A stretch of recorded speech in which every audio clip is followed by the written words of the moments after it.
Tonight on NewsWatch 12 at 6, the FBI is offering $25,000 to get the man behind the recent ballot box fires in jail.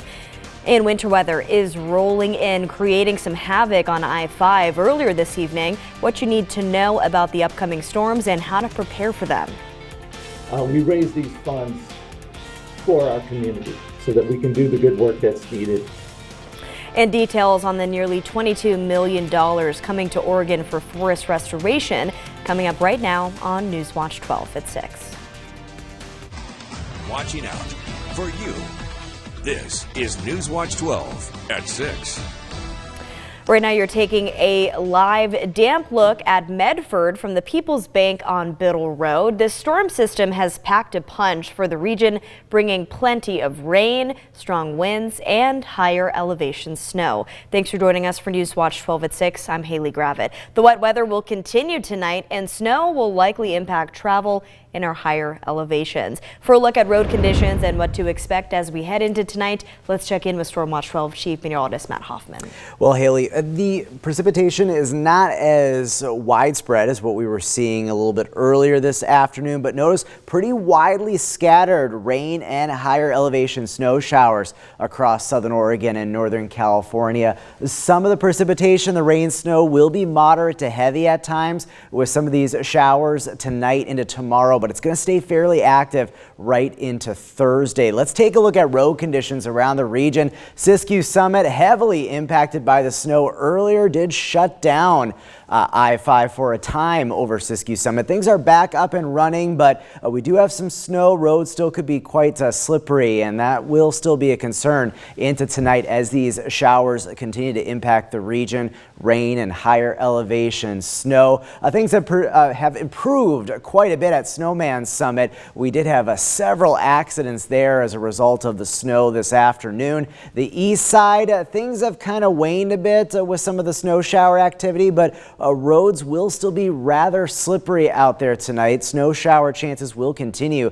The Cascades, though, we are definitely going to be concerned about some snowy and slippery travel. Snow-covered roads up at Diamond Lake. We have a winter weather advisory for the Cascades up towards Crater Lake and Diamond Lake until 4 a.m. Thursday above 5,000 feet. Several more inches of snow set to fall. Some much colder air has moved in across the Pacific Northwest behind this system. So expecting a pretty chilly day tomorrow on your Thursday with more rounds of rain and higher elevation snow showers. Tonight, still going to be tracking that wet weather. Snow levels will get down to as low as about 3,500 feet in the region. Tomorrow, chilly and damp. We'll see more rounds of on and off rain and higher elevation snow showers, maybe a rumble of thunder towards the coast. But there is a little bit of a break in the action by Friday into a portion of Saturday for much of the region. We'll talk more about that break and what the rest of the weekend holds coming up in just a bit. And with the wintry weather we're seeing, if you want to stay in the know ahead of those high winds, snow, and more, download our Stormwatch 12 app. Great video showing some radar, daily and hourly forecasts, severe weather alerts, and much more to make sure you're always in the know.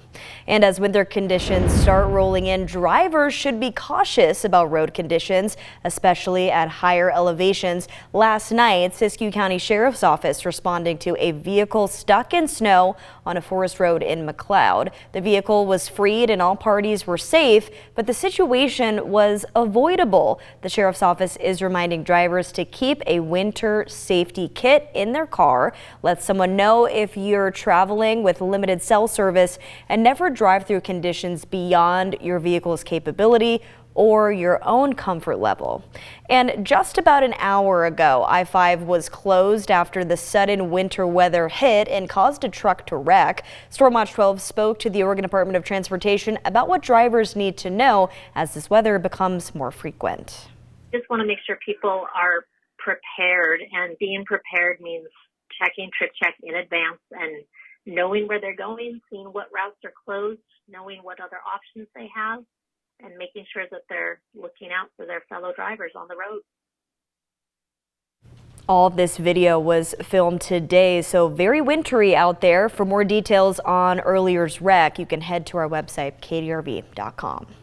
Also in a traffic alert, the winter weather means Crater Lake National Park is a no-go. All roads around the park are closed. We are taking a look at a map of the closures now. Snowplow operators are working to repair equipment and clear those roads.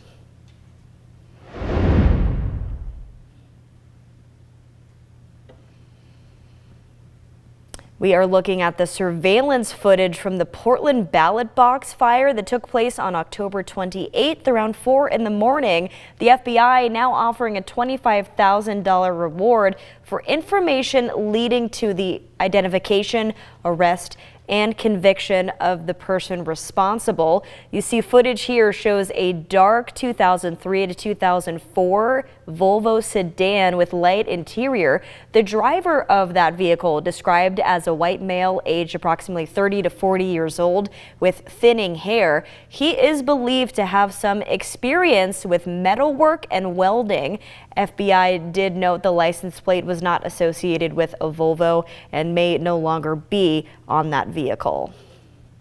In a NewsWatch 12 update, Crater Lake National Park has a new superintendent today. The National Park Service has chosen Kevin Heatley as the next superintendent of Crater Lake National Park. Starting in January, Heatley currently serves as Deputy Chief of the Bureau of Land Management, Planning and Decision Support Division in Washington, D.C. He has worked for BLM in Southern Oregon. Heatley was Medford District Assistant Field Manager and Klamath Falls Office Field Manager. Looking ahead, an Oregon U.S. Senator is looking ahead tonight to finish the current session of Congress and to start a new session next year. Oregon Senator Jeff Merkley talked to NewsWatch 12's Jerry Howard today about the need to fund the government beyond December and the federal government under a second Donald Trump administration. What do you expect next year as the nation's politics and policy move to a second Donald Trump administration? Well, it will be obviously a big change. The American people have spoken. Oregon U.S. Senator Jeff Merkley says Congress has work to do in the next month to fund the federal government past mid-December. He says Congress also has judges and other administration appointees to approve for President-elect Donald Trump. And he says it has a challenge in doing its work when people don't just see the same facts differently, but they just don't see the same facts. People no longer start with the same set of facts. I mean, back in the 60s and 70s, we had big differences on civil rights, big differences on the Vietnam War, but we started with the same facts from our three major broadcast networks. We no longer have people starting from the same facts, and that's a problem for our democracy. What are your priorities before the end of this session of Congress? Well, any policy bill takes a supermajority in the Senate, and we're simply not going to get that in these closing days, except perhaps on the Defense Authorization Act. That is, we'll see if that makes it to the floor, maybe the Farm Act. But one, we have to keep the government open, otherwise it'll shut down in mid-December. Jerry Howard, NewsWatch 12. Happening now, the Josephine County Animal Shelter is overflowing with adoptable dogs, and they need your help. With 32 kennels full and more dogs waiting, the shelter is hoping to find these furry friends homes before the holidays. Thanks to a generous sponsorship from Shelter Friends, all dog adoption fees are now waived, making it easier than ever to bring home a new companion. Every kennel is full and has been for some time. We have some foster families who really help us out to try to get the overflow situated, but we are overflowing. We have more dogs than kennels, and so we're really just trying to get some of them into homes. In this holiday season, you can make a difference whether you're looking for a playful pup or a loyal companion. There is a new best friend waiting for you at the Josephine County Animal Shelter. The adoption process has not changed, but fees are waived and hope for owners to spend any leftover funds on toys or a new bed for their new best friend. And the Salvation Army is looking for your help in providing Thanksgiving meals for families in need this year. The organization telling us that they've seen a 40% increase in requests this year. The Salvation Army expects to provide more than 675 turkeys to families in Medford and Grants Pass this year. On a Fire Watch tonight, a local forestation project has just received their largest funding amount ever. This nearly $22 million is going to help Southern Oregonians reduce fire fuels on their property. This project is working to merge the work being done on public and private lands. The work will be done over the next 5 years to make the community more fire safe as a whole. And this type of work is expensive. So it's very challenging often for landowners to be able to manage the land at the level that would provide that security to the community. With this massive piece of funding, Lomacatsi and their partners will be able to help 240 to 250 landowners west of I-5. This map you see here shows where the West Bear Restoration Project is and how it'll be covering Ashland to Medford, all the way into the Jacksonville foothills. And this week, Medford Fire got some hands-on practice ventilating a roof. A house set for demolition became a tool for Medford firefighters to experience and exercise this essential skill. Roof ventilation lets smoke and heat escape a structure, making it easier to find the fire and see anyone trapped inside. Each roof is a little different, so hands-on experience is the best way to learn. And Medford Police also getting some hands-on training, familiarizing themselves with bus transportation services in the area and vehicle barricade scenarios. This training helps officers develop quick response strategies and adapt to high-stakes situations. And NewsWatch 12 is inviting you to join in our annual Stuff the Truck campaign with Ray's Food Place. We're working to stuff an entire semi-truck full of donations. Our goal is 5,500 bags of groceries, but we need your help to achieve that. You can donate $25 at any Ray's Food Place for a bag full of groceries, and we'll take care of the rest for you. You can also make a donation online on our website, kdrv.com, through December 24th.